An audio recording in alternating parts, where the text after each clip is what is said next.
Hello friends, a very good evening to all and welcome to the our YouTube channel. Friends, इसके पहले जो इसका first part था उसमें हमने 10 क्वेश्चन ऑर्गेनिक केमिस्ट्री के किए थे।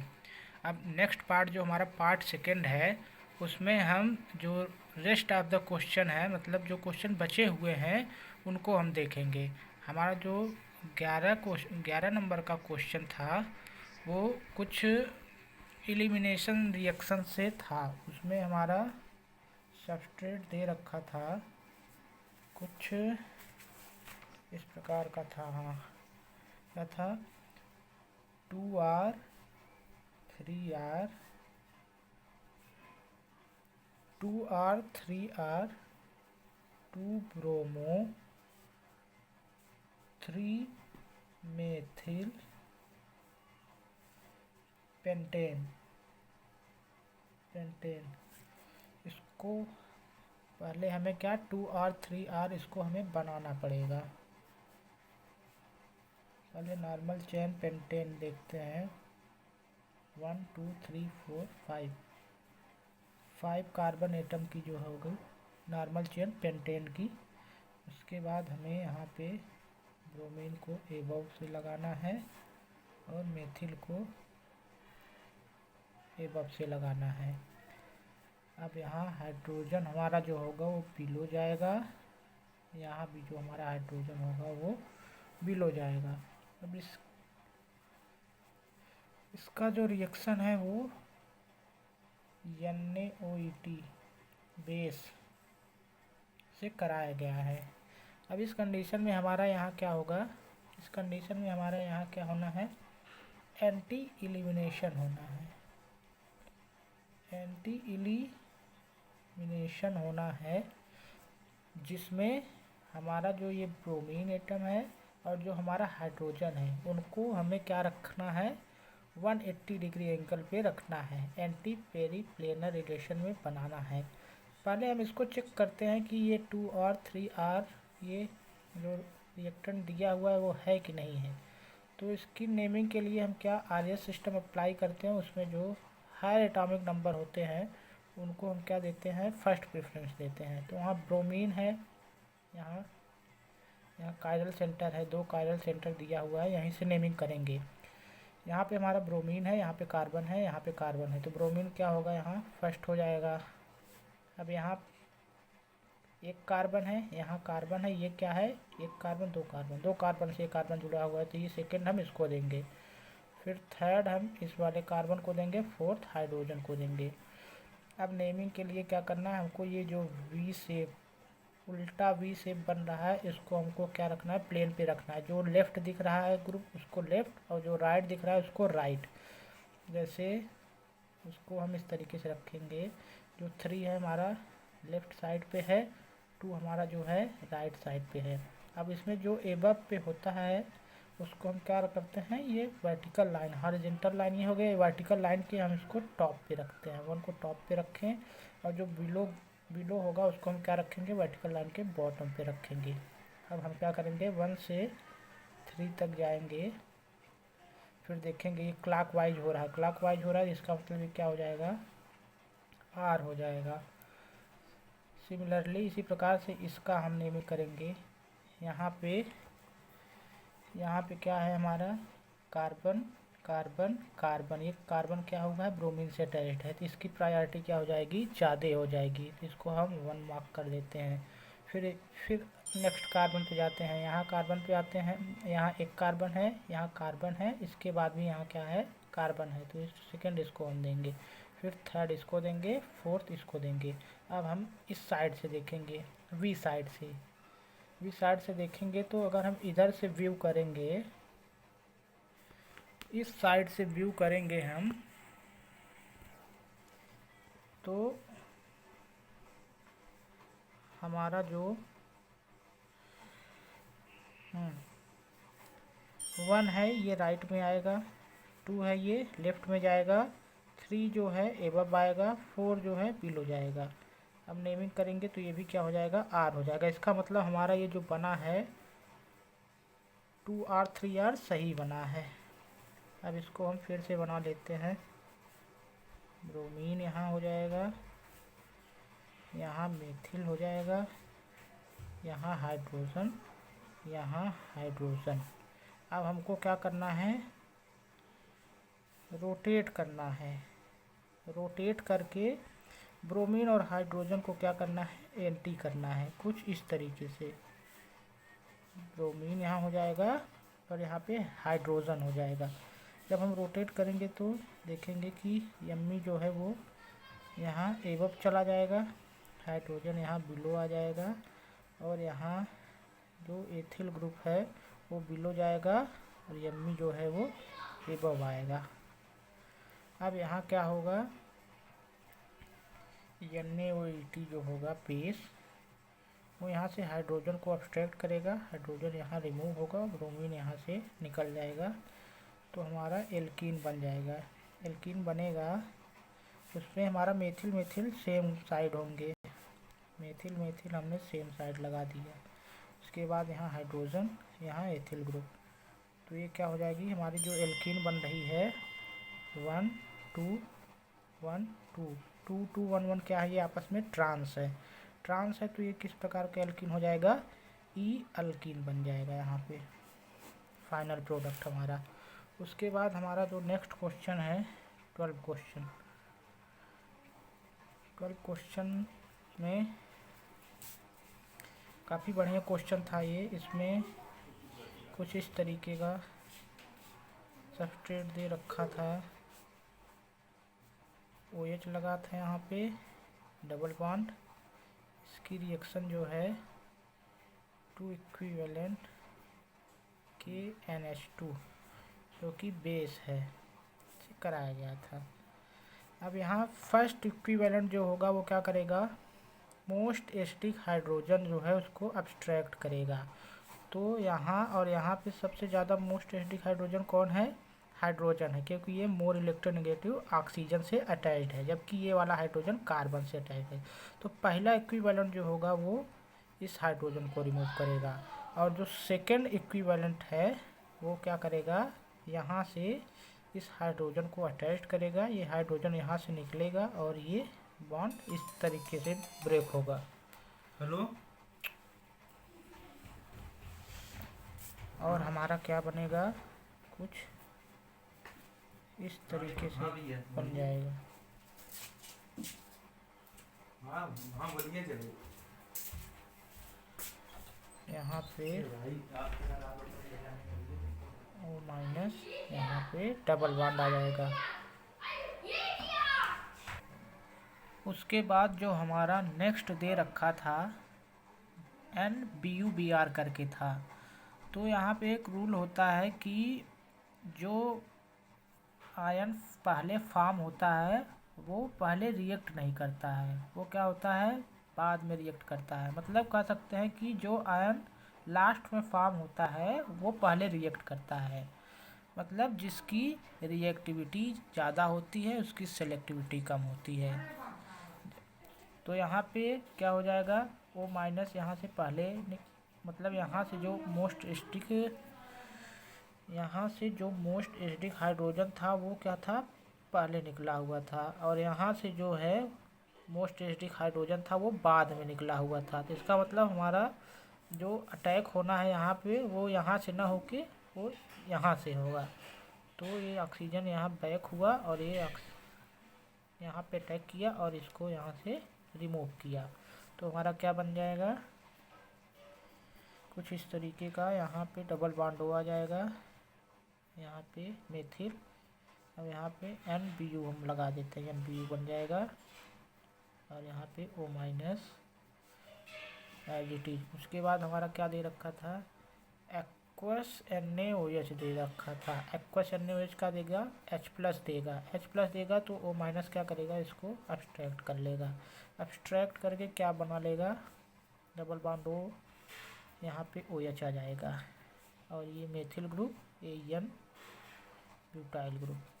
उसके बाद हमारा नेक्स्ट में क्या दे रखा था, OH- दे रखा था, OH- दे रखा था, तो ये क्या हो जाएगी, simply Cannizzaro reaction, Cannizzaro reaction हुआ, कैनिज़ारो रिएक्शन होके क्या बना लेगा यहाँ पे, कार्बोक्सिलेट आयन में चेंज हो जाता है, तो C double bond O minus और यहाँ पे NBU। उसके बाद नेक्स्ट स्टेप में क्या होना है हमारा, डीकार्बोक्सिलेशन होगा, ये यहाँ पे जाएगा और ये यहाँ पे रिमूव हो जाएगा। डीकार्बोक्सिलेशन यहाँ पे क्यों हो रहा है, क्योंकि यहाँ पे जो एन आयन रिमूव होने के बाद फॉर्म होगा वो मोर स्टेबलाइज होगा कॉन्जुगेशन के थ्रू, तो यहाँ CO2 निकल जाएगा और हमारा जो सिंपल बनेगा product C double bond O, यहाँ ये और यहाँ 1 2 3 4 कार्बन चेन, ये हमारा फाइनल प्रोडक्ट हो जाएगा।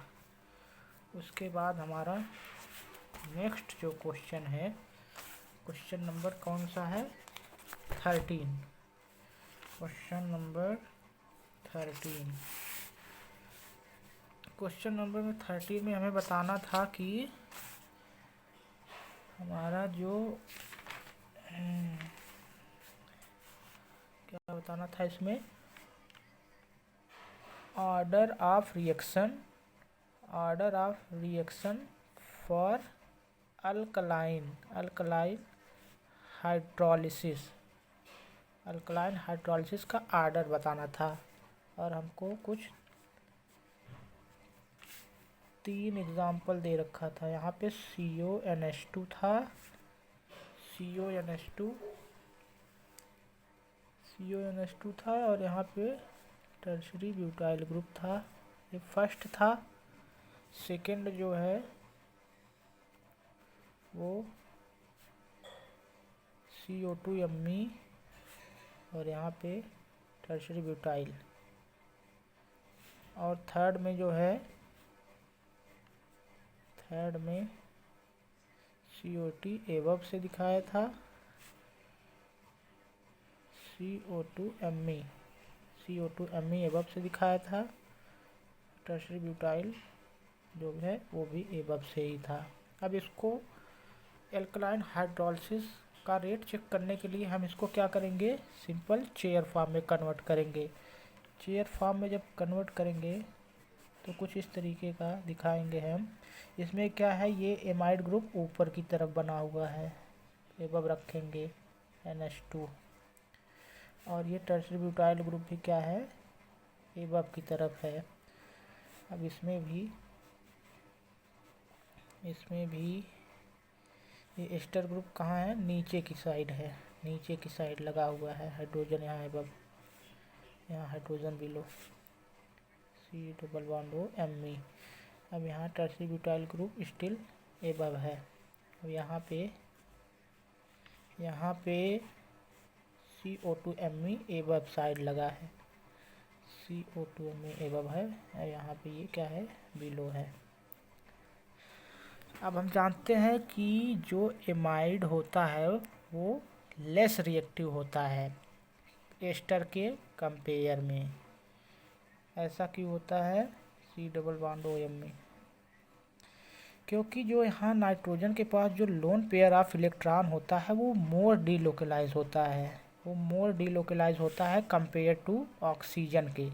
ऐसा क्यों होता है, क्योंकि ऑक्सीजन की जो इलेक्ट्रोनेगेटिविटी होती है वो बहुत ज़्यादा होती है, वो आसानी से इलेक्ट्रॉन जो है वो देना नहीं चाहेगा, जबकि नाइट्रोजन की इलेक्ट्रोनेगेटिविटी ऑक्सीजन के कंपेयर में कम होती है, इसलिए वो आसानी से इलेक्ट्रॉन दे देता है। तो क्या होता है, यहाँ पे जो एक कार्बोनिल कंपाउंड की रिएक्टिविटी जो होती है वो नाइट्रोजन के केस में, मतलब NH2 जो लगा हुआ था उसके केस में डिक्रीज़ हो जाती है, जबकि इसके केस में इंक्रीज हो जाती है। यहाँ से तो ये हो गया, कंफर्म हो गया कि जो फर्स्ट की रिएक्टिविटी होगी वो क्या होगी, सबसे कम होगी।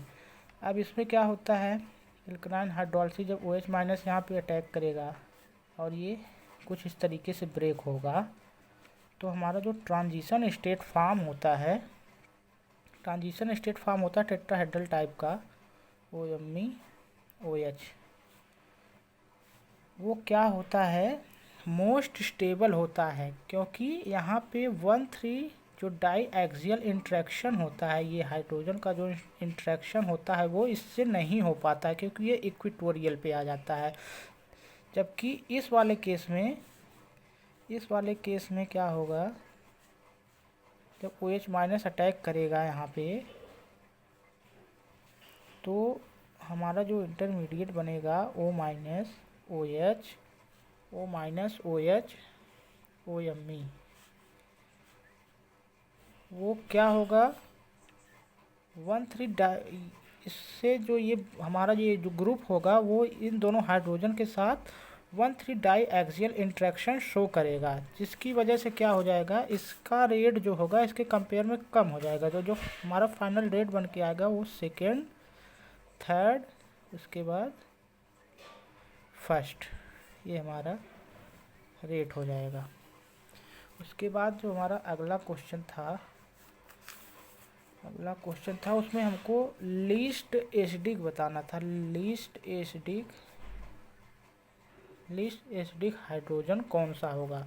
और हमारा कुछ 4 कंपाउंड दे रखा था, उसमें हमारा कौन कौन सा था,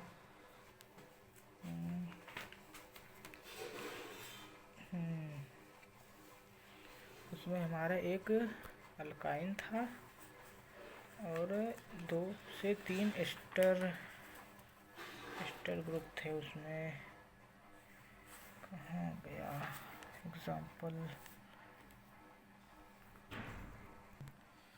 हमारा जो नेक्स्ट क्वेश्चन था उसमें लीस्ट एसिडिक हाइड्रोजन को बताना था, इसमें से कौन सा होगा। हमारा 4 एग्जाम्पल दे रखा था कुछ इस तरीके का। अब हम जानते हैं कि हमारा कार्बन और ऑक्सीजन में अगर हम कंपेयर करें तो हमारा जो ऑक्सीजन की इलेक्ट्रोनेगेटिविटी क्या होती है, ज़्यादा होती है, और कार्बन की इलेक्ट्रोनेगेटिविटी क्या होती है, कम होती है। इससे तो एक आइडिया हमको लग जाता है कि जो हाइड्रोजन ऑक्सीजन से अटैच्ड होगा वो मोस्ट एसिडिक होगा, और जो कार्बन से अटैच्ड होगा वो लेस एसिडिक होगा। और यहाँ पे हम इसका हाइड्रोजन रिमूव होने के बाद जो हमारा कॉन्जुगेट बेस बन रहा है उसको दिखाते हैं, C triple bond C minus, यहाँ पे माइनस आ जाएगा। और सेकंड में R C double bond O minus, third में भी कुछ इस तरीके का बनेगा, हाइड्रोजन निकलने के बाद यहाँ वो माइनस आ जाएगा। और फोर्थ में भी कुछ इस तरीके से बनेगा, हाइड्रोजन निकलने के बाद यहाँ वो नहीं माइनस आ जाएगा। अब देखिए ये जो हमारा O माइनस है ये क्या है, फर्दर डीलोकलाइज हो रहा है यहाँ इस तरीके से, यहाँ भी क्या है डीलोकलाइजेशन पॉसिबल है, और यहाँ भी डीलोकलाइजेशन हो रहा है इस तरीके से। लेकिन इस केस में क्या हो रहा है, इस केस में हमारा जो OMe है ये भी क्या कर रहा है, इस साइड से डीलोकलाइज होके कार्बन पे नेगेटिव चार्ज को बढ़ा रहा है, और कार्बन पे हाइड्रोजन निकलने के बाद ऑलरेडी नेगेटिव चार्ज है, मतलब इस पोजीशन पे जो हमारा नेगेटिव चार्ज है वो मोस्ट डीस्टेबलाइज हो रहा है। इसका मतलब यहाँ पे जो हाइड्रोजन हमारा होगा वो क्या होगा, वो तो एसिडिक हो ही नहीं सकता, क्योंकि प्लस R इफेक्ट की होने की वजह से ये भी क्या हो रहा है, इस कार्बन पे इलेक्ट्रॉन डेंसिटी को इंक्रीज कर रहा है, और हाइड्रोजन निकलने के बाद भी इस कार्बन पे इलेक्ट्रॉन डेंसिटी क्या हो रही है, इंक्रीज हो रही है, जिससे इलेक्ट्रॉन क्या हो रहा है, यहाँ पे रिपल्सन हो रहा है, जिससे इस पोजीशन पे जो हमारा हाइड्रोजन अटैच होगा वो क्या हो जाएगा, लीस्ट एसिडिक हो जाएगा इनके कंपेयर में। तो हमारा जो ऑप्शन हो जाएगा वो ये वाला हो जाएगा। तो फ्रेंड्स आज के लिए बस इतना ही, अगले वीडियो में हम जो बचे हुए क्वेश्चन ऑर्गेनिक के हैं, वैसे ज़्यादा तो नहीं है, 4 से 5 क्वेश्चन जो अभी बचे हुए हैं उसको हम डिस्कस करेंगे। Thank you.